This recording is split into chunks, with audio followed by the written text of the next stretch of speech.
اشہد ان لا الہ الا اللہ وحدہ لا شریک لہ واشہد ان محمدا عبدہ ورسولہ ارسلہ بالحق بشیرا ونذیرا صلی اللہ تعالی علیہ وعلا آلہ وصحبہ وسلم۔ اللہم صلی علی محمد وعلا آل محمد وعلا آل محمد کما تحب وترضى اما بعد فاعوذ باللہ السمیع العلیم من الشیطان الرجیم رب اشرح لی صدری ویسر لی امری واحلل عقدۃ من لسانی یفقہوا قولی رب زدنی علما رب زدنی فہما۔ قال اللہ تبارک و تعالی فی کلامہ المجید بسم اللہ الرحمن الرحیم قل ان کنتم تحبون اللہ فاتبعونی یحببکم اللہ ویغفر لکم ذنوبکم واللہ غفور الرحیم۔ اے ہمارے حبیب صلی اللہ علیہ وسلم، آپ فرما دیں، اعلان کر دیں لوگوں، اگر اللہ کی محبت چاہتے ہو، اللہ کا قرب چاہتے ہو، فاتبعونی، میرے پیچھے پیچھے چلے آؤ، میری سنتوں کو گلے کا ہار بنا لو۔ یحببکم اللہ، اللہ تمہیں اپنی محبت عطا کر دے گا اور بحیثیت بشر تم سے ہونے والی کمیوں کوتاہیوں کو معاف کر دے گا۔ اللہ بخشنے والا رحم فرمانے والا ہے۔ صدق اللہ مولانا العظیم۔ والی بطحا کا جو فرمان تھا، کچھ نہ تھا اس کے سوا، سنت تھی یا قرآن تھا۔ جب تلک یہ دین مسلمانوں کے حرز جان تھا، ان دنوں اقبال ان کے در پہ ایک دربان تھا۔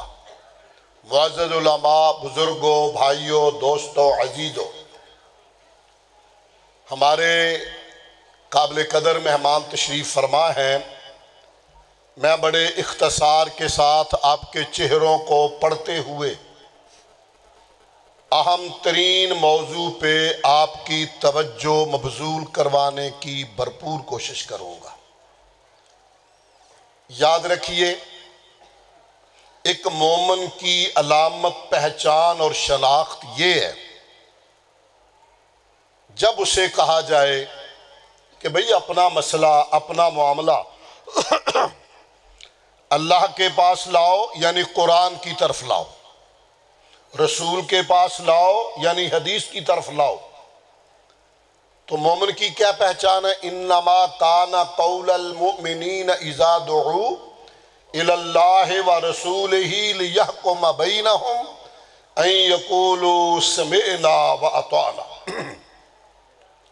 جب حدیث آ جائے، سنت پیغمبر آ جائے، قرآن کی آیت آ جائے، مومن وہ ہے جس کا قول یہ ہونا چاہیے اور ہے، ان یقولوا سمعنا واطعنا، سنا اور مان لیا، سر تسلیم خم، سمعنا واطعنا۔ بس اس لفظ کو پکا ذہن میں رکھیں تاکہ موضوع آگے بڑھ سکے۔ اب ذرا ایک حدیث مبارکہ صحیح بخاری کی ذہن میں لائیے۔ سرور کونین صلوات اللہ علیہ آرام فرما رہے ہیں، سو رہے ہیں، فرشتے آئے ہیں، کچھ جماعت ایک فرشتوں کی، آپس میں فرشتے بات کرنے لگے کہ وہی ہے جس سے ہم نے بات کرنی ہے؟ دوسرا فرشتہ کہتا ہاں یہ وہی ہستی ہے۔ وہ کہتا ہے انہو نائمون، یہ تو سوئے ہوئے ہیں، بات کس سے کرنی ہے؟ دوسرا فرشتہ کہتا ہے بات کرو، یہ وہ پاک اور مبارک ہستی ہے جس کی آنکھ سوتی ہے، دل جاگتا ہے۔ کہیے کیا کہنا ہے؟ وہ کہنے لگے ان کی مثال اس طرح ہے، ایک بندے نے بڑا عالی شان محل بنایا، اس میں قسمہ قسم کے کھانے تیار کیے، دعوت پکائی، پھر ایک بندہ بھیجا، بے آؤ بھئی دعوت تیار ہے، کھا لو، جیسے ہم کارڈ بھیجتے ہیں۔ جو بندہ اس دائی، اس دعوت دینے والے کی بات سن کے مان لے گا، لفظوں پہ غور کرنا، سنے گا اور مان لے گا، وہ گھر میں بھی جائے گا، دعوت بھی کھائے گا۔ اور جو سنی انسنی کر دے، کنوں پار لنگا لوے، نہ گھر میں داخل ہوگا نہ دعوت کھائے گا۔ فرشتہ کہتا ویلوہا، یار گل کھول، سمجھ نہیں آئی بات کی۔ فرشتہ کہتا الدار الجنہ، وہ محل جنت ہے، والدائی محمد صلی اللہ، بلانے والا، مسنجر، پیغام دینے والا، دعوت کی طرف لانے والا، وہ جناب محمد صلی اللہ علیہ وسلم کی پاک ذات ہے۔ من اطاع محمدن فقد اطاع اللہ، جس نے حضور کی مانی اس نے گویا رب کی مانی، جس نے آپ کی نہ مانی گویا اس نے رب کی بھی نہ مانی۔ اگلے لفظ ٹکڑا حدیث کا بڑا کمال کا ہے، محمد فرق بین الناس، اور اس پہ ہی میں آج زیادہ گفتگو کروں گا۔ محمد فرق بین الناس، حضور کی ذات ہے رکاوٹ دین اور اسلام پہچان ان سے ہے، حضور ہے وجہ امتیاز، محمد فرق بین الناس، لوگوں میں شناخت، جن کے پاس حضور ہیں، جن کے ساتھ حضور ہیں، جن کے پاس سنت کے نور ہیں، جن کے پاس حدیث پاک کے سرور ہیں، وہ مسلمان اور جنتی ہیں، جو پرے ہیں وہ نہیں ہیں۔ محمد فرق بین الناس۔ حضرات ذی وقار چند اور ایک روایات، اور پھر میں اپنے اس بات کو ذرا کھولنا چاہتا ہوں۔ ایک عوامی پروپیگنڈا، ایک بد نصیبی، آج عمل کا دور بہت کم ہو گیا، سنتے ہیں سر دھنتے ہیں، مگر دل میں بٹھا کر لے جانے والا زمانہ بیت گیا۔ مہربانی کیجئے کوئی بات دل دماغ پہ بٹھائیے، اور بڑے ادب سے درخواست کرنا چاہوں گا، فرقہ بندی کے خول سے نکل کر ایک بات ذہن میں رکھنا کہ مجبوری کیا ہے یہ لفظ کہنے کی، کونین کے رب کی قسم ہے، اس جیسا کوئی دنیا میں آیا نہیں، آئے گا بھی نہیں، رب نے بنایا نہیں، بنائے گا بھی نہیں۔ وہ صورت میں اجمل، وہ سیرت میں اکمل، وہ خلق اعظم، جو ذات میں اعلیٰ، بات میں اعلیٰ، نام میں اعلیٰ، مقام میں اعلیٰ، نظام میں اعلیٰ، وہ ذات جناب محمد الرسول اللہ صلی اللہ علیہ وسلم۔ حضرات آپ کی ذات وجہ شناخت، آئیے ذرا دیکھیے حدیث پاک، سرور کونین صلوات اللہ علیہ گھر تشریف لے جا رہے ہیں، عشاء کے بعد کا وقت ہے، کوئی صحابی ساتھ چل پڑے، حجرہ امی عائشہ صدیقہ طیبہ طاہرہ آ گیا رضی اللہ عنہ، آپ نے ارشاد فرمایا علی رسلکم، ٹھہر جاؤ، رک جاؤ۔ صحابی ہیں حضرت ابو درداء رضی اللہ عنہ، کہتے ہیں میرے کانوں میں آواز پڑی، کیا فرمایا؟ ٹھہر جاؤ، کھڑے ہو جاؤ، رک جاؤ۔ آپ اندر چلے گئے، آرام فرما گئے۔ حضرت ابو درداء یہیں پہ کھڑے رہے، ساری رات گزر گئی، تہجد کا وقت ہوا، کائنات کے امام صلوات اللہ علیہ تشریف لائے، دیکھا حضرت ابو درداء کھڑے۔ ابو درداء کھڑے ہو؟ حضور آپ جاتے ہوئے فرما گئے تھے الا رسلکم، کھڑے ہو جاؤ۔ پیدا کرنے والے رب کی قسم، کھڑا کھڑا، اپنے فرمایا سویا نہیں کھڑے رات گزار دی. ہاں حضور کھڑے کھڑے رات گزار دی. آقا کھڑے کھڑے موت تو قبول کر سکتا ہوں، پاؤں نہیں ہلا سکتا. آپ نے فرمایا کھڑے ہو جاؤ، رک جاؤ. ان یقولوا سمعنا واطعنا، موت قبول کر سکتا ہوں پیارے، تیرے آرڈر کے بغیر قدم آگے نہیں کر سکتا. یہ ایک اور موقع، حضور خطبہ دے رہے ہیں اور کچھ بندے چل رہے تھے. فرمایا اجلسو، بیٹھ جاؤ بیٹھ جاؤ. پروانے بیٹھ کے. بڑے معروف صحابی بھی وہ، کبھی آپ کا جوڑا پاک اٹھائے ہوئے، کبھی آپ کا بستر اٹھائے ہوئے، کبھی آپ کا تکیہ اٹھائے ہوئے، کبھی پانی والا لوٹا اٹھائے ہوئے. نام ہے عبداللہ ابن مسعود رضی اللہ تعالی عنہ. بے شمار نام حدیث میں ان کے ہیں. صاحب السعادہ، صاحب النعلین. حضرت عبداللہ ابن مسعود جوتوں پہ تھے، وہیں بیٹھ گئے. آپ کی نگاہ مبارک پڑی، عبداللہ جوتوں پہ بیٹھ گئے ہو؟ کہا حضور کانوں میں آپ کا حکم آیا تھا اجلسو، بیٹھ جاؤ. پھر جرت نہ رہی قدم آگے بڑھانے کی. ان یقولوا سمعنا، آرڈر آئے تو وہیں پہ سرے تسلیم خم. حضرات اللہ کا شکر، ہم اہل سنت ہیں اور اہل سنت میں ممتاز طبقہ اہل الحدیث ہیں. ہم نے ہماری شناخت محمدی ہے، ساری کائنات سے کٹ جانا گوارا ہے. پیدا کرنے والے رب کی قسم، آمنہ کے در یتیم کی محبت سے ایک لمحہ بھی ہٹنا گوارا نہیں ہے. حضرات ذی وقار یہ فرقہ بندی کی بات نہیں کر رہا، ایمان کی. ان یقولوا سمعنا واطعنا. یہ دیکھیے صحیح بخاری کی یہ بھی روایت، سیدنا عمر فاروق رضی اللہ تعالی عنہ امیر المومنین ہے، اور یہ بھی آپ کو پتہ بڑے روب و دبدبے والے تھے. ایک دفعہ یمن سے کچھ نوجوان آئے، کہنے لگے ہم نے حضرت عمر رضی اللہ عنہ کو ملنا، امیر المومنین کو. لوگوں نے کہا وہ سامنے کھجی دے بوٹے تھلے پتھر دا سرہانا بنا کے لیٹیا ساڈا امیر ہے. کھجور کے درخت کے نیچے پتھر کا سرہانا بنا کر لیٹا ہوا ہمارا امیر ہے. اہلا نہلا شیخ آ جاؤ آ جاؤ آ جاؤ. حضرات ذی وقار رستہ دے دو بیٹے. ماشاءاللہ ہماری آج کی بزم کے مہمان ذی وقار فضیلت الشیخ حضرت مولانا قاری سیف اللہ صاحب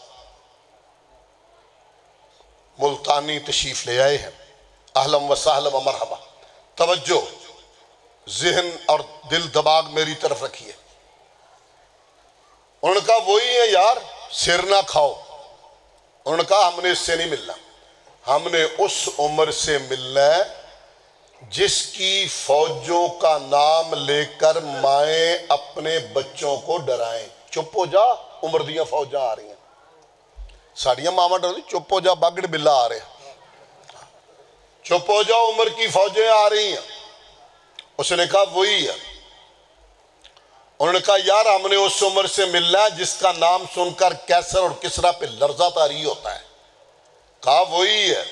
کہتے دل نہیں مان رہا تھا، پھٹی ہوئی قمیض ہے، کھجور کا درخت ہے، زمین پہ لیٹا ہوا آدھی دنیا کا حکمران، 22 لاکھ مربع میل کا حکمران، کوئی گن مین نہیں، گارڈ نہیں، بندوق والا نہیں، ہٹو بچوں کوئی نہیں، اور اکیلا پڑا ہے.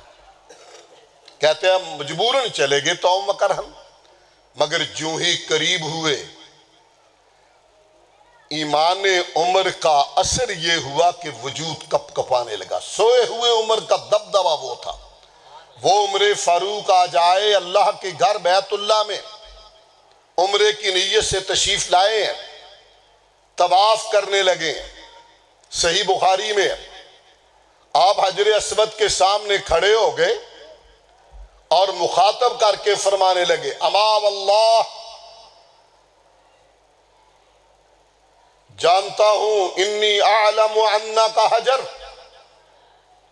اے حجر اسود، حجر کہتے ہیں پتھر کو، حجر کہتے ہیں بندیاں نوں میں پوچھا، پتھروں نہیں، حجر کہتے ہیں پتھر سے، اسود کاڑا، واہ میرے مولا تیرے رنگ، کاڑا پتھر۔ کہا رے حجر اسود جانتا ہوں، انی اعلم انکا حجر، تو پتھر ہے، لا تضر ولا تنفع، نہ میرا نقصان کر سکتا ہے نہ مجھے نفع دے سکتا ہے۔ لوگو کہو گے جب نفع کا مالک نہیں، نقصان کا مالک نہیں، تو بھاگ بھاگ کے چومتے کیوں ہو؟ فرمانے لگے لولا انی رأیت النبی صلی اللہ علیہ وسلم یقبل کما قبلتک، کائنات کا رب گواہ، اگر حجر اسود میں نے تجھے آمنہ کے در یتیم کو چومتے ہوئے دیکھا نہ ہوتا، تجھے کبھی بوسہ نہ دیتا، اس لیے چومتا ہوں، حضور نے چوما ہے۔ مومن کی عادت کیا ہے؟ یقولوا سمعنا واطعنا ان کنتم تحبون اللہ فاتبعونی یحببکم اللہ، میں اللہ تیرا شکر بجا لاتا ہوں، تیرا کرم ہے، گناہ بڑے، عمل وہ نہیں رہے، حالات دور آگے، مگر آج بھی مولا تیرا کرم، خواہش چاہت ہمیشہ یہی رہی، اور وہی سبق ہمیں ملا، کچی مسجد ہے، جوتوں سمیت نماز ہوتی ہے، کائنات کے امام امامت فرما رہے ہیں، جوڑا پاک پہنے ہوئے، صحابہ نے بھی جوتے پہنے ہوئے، کچی مسجد کا فرش کچا ہے، اور دوران نماز آسمان سے جبرائیل امین آئے، کہا پیارے تیرے جوڑا پاک کو گندگی اور نجاست لگی ہے، آپ رب کے حضور حاضر ہیں، اتار دیجئے۔ آپ نے دوران نماز جوڑا پاک اتار کر الگ کر دیے، صحابہ نے دیکھا تو سب نے جوتے اتار دیے، آپ نے سلام پھیر کے کہا ما حملکم، صحابہ تمہیں کیا ہو گیا ہے، کیوں جوتے اتارے؟ میرے پاس تو فرشتہ آیا تھا، اطلاع لے کے آیا تھا، پیغام لے کے آیا تھا، اس لیے میں نے اتارے، تم نے کیوں اتارے؟ محبوب ہم نے آپ کو اتارتے ہوئے دیکھا، ہم نے بھی اتارے۔ یہاں تو انداز بڑا عجیب ہے، کونین کا رب گواہ، جب میں اس میں سے حیران نوردی کرتا ہوں، حیران ہوتا ہے۔ یہی ابو درداء رضی اللہ عنہ جب حدیث مبارکہ سناتے تو مسکراتے، ہنسنے لگتے۔ ام درداء نے کہا اوہ اللہ کے بندے، لوگ تجھے مجنون اور پاگل کہیں گے، بات بھی کرتا ہنستا بھی ہے؟ کہا نہیں، میں نے آنکھوں سے دیکھا تھا، کائنات کے امام صلوات اللہ علیہ جب حدیث سناتے ساتھ مسکراتے تھے، صحابہ عبادت اور عادت کا فرق کیے بغیر حضور کی اداؤں کو اپنایا کرتے تھے۔ حضرات یہی مجبوری ہے، مغرب کی اذان ہو گئی ہے، جماعت تیار ہوتی، اکثر تو عباس تا بڑے کاڑے ہیں پی اجے پاویں کیا کہتے ہیں مؤذن لا الہ الا اللہ تے پہنچے تے مکبر پہلے لنگوٹا کس کے کھڑا ہوندہ ہے بھی ٹائم بڑا شارٹ ہے جی، منٹ لا پاسے کر۔ کچھ ہمارے ہاں اور رواج ہے، رک جاتے ہیں، کوئی نفل پڑھ رہا ہے کوئی بیٹھا ہے، کوئی نفل پڑھ رہا ہے کوئی بیٹھا ہے۔ سائل کہتا ہے اجازی صاحب کمال ہے، اگر سنت ہے تو یہ پڑھ رہا ہے وہ کیوں نہیں پڑھ رہا؟ اگر یہ نفل پڑھنے سنت تھے تو کچھ پڑھ رہے ہیں کچھ کیوں نہیں پڑھ رہے؟ میں نے ادب سے عرض کیا جس نے پڑھا اس نے بھی سنت پہ عمل کیا، جس نے نفل نہیں پڑھے اس نے بھی سنت پہ عمل کیا۔ کہے گا وہ کیسے؟ آپ نے فرمایا 2 رکعتیں اس کے بعد پڑھ لو جس کا تم میں سے جی چاہے، جس کا جی چاہے پڑھ لے، جس کا جی چاہے وہ نہ پڑھے۔ حضرات حقیقت یہ ہے، اس بات کو ذہن میں رکھیے، محمد فرق بین الناس، میں یہی میسج اور پیغام بڑے ادب سے آپ کے دلوں کے دروازوں پہ دستک دیتا ہوا کہنا چاہتا ہوں، آؤ تعصب کی اینک کو توڑ دو، ابہام ہے تو پوچھو، فَاسْأَلُوا أَهْلَ الذِّكْرِ إِن كُنتُمْ لَا تَعْلَمُونَ، پوچھو صاحب علم لوگوں سے اگر تمہیں علم نہیں، مگر ایک بات برملا کہنا چاہتا ہوں، حضور ایسے مرشد، ایسے رہبر، ایسے پیشوا، ایسے مقتدا ہیں جو صورت میں اجمل، جو سیرت میں اکمل، جو حسینوں میں احسن، جو جمیلوں میں اجمل، جن کی صورت بھی اعلیٰ، جن کی سیرت بھی اعلیٰ، جن جیسا کوئی آیا نہیں، کسی آنکھ نے کوئی دیکھا نہیں۔ میں ساری کائنات کے بڑوں کو ان کا احترام کرتا ہوں، ان کے جوڑوں کو اپنی آنکھوں کا سرما بناتا ہوں، جوڑوں کی مٹی میری آنکھوں کا سرما، احترام بے پناہ میرے دل میں، مگر پیدا کرنے والے رب کی قسم ہے طریقہ اور سنت جب اپناؤں گا تو آمنہ کے در یتیم محمد کریم صلوات اللہ علیہ۔ میں اپنی آج کی گفتگو مکمل کرتا ہوا یہی کہنا چاہوں گا، ایک لفظ ایک ہمیشہ کہلاتا ہوں، آج بھی کہلا رہا ہوں۔ مجبوری دیکھیں ہماری، ہم نے دیکھا سراج منیر کو، ہم نے دیکھا بدر الدجا کو، اس ہستی کو دیکھا جن کے بعد کسی اور طرف نگاہ اٹھ ہی نہیں سکتی، اور ایسا ہے کوئی نہیں جہاں ہماری آنکھ جا کے لگ جائے۔ ہور دی لوڑ ہو سی سانو چاہ اس پی بدر منیر دیے، ہمیں تو اور کوئی نظر نہیں آتا ان جیسا۔ حضرات اس لیے یہ کہنا چاہتا ہوں، احترام سبھی کا مگر طریقہ نبی کا۔ احترام آہستہ آہستہ بولنا، احترام تھوڑا اور آہستہ، احترام سبھی کا۔ حزب اختلاف دا رواج ہے نا، اپوزیشن پٹھے چلنا ہے، جی میں کہنا اچھی نہ ہوڑی بولنا تھا، میں کہا آہستہ بولو تاکہ اچھی بولنا ذرا، اپوزیشن کا ذہن ہے ذرا۔ حضرات احترام تھوڑا آہستہ، احترام سبھی کا مگر طریقہ سبحان ربک رب العزت۔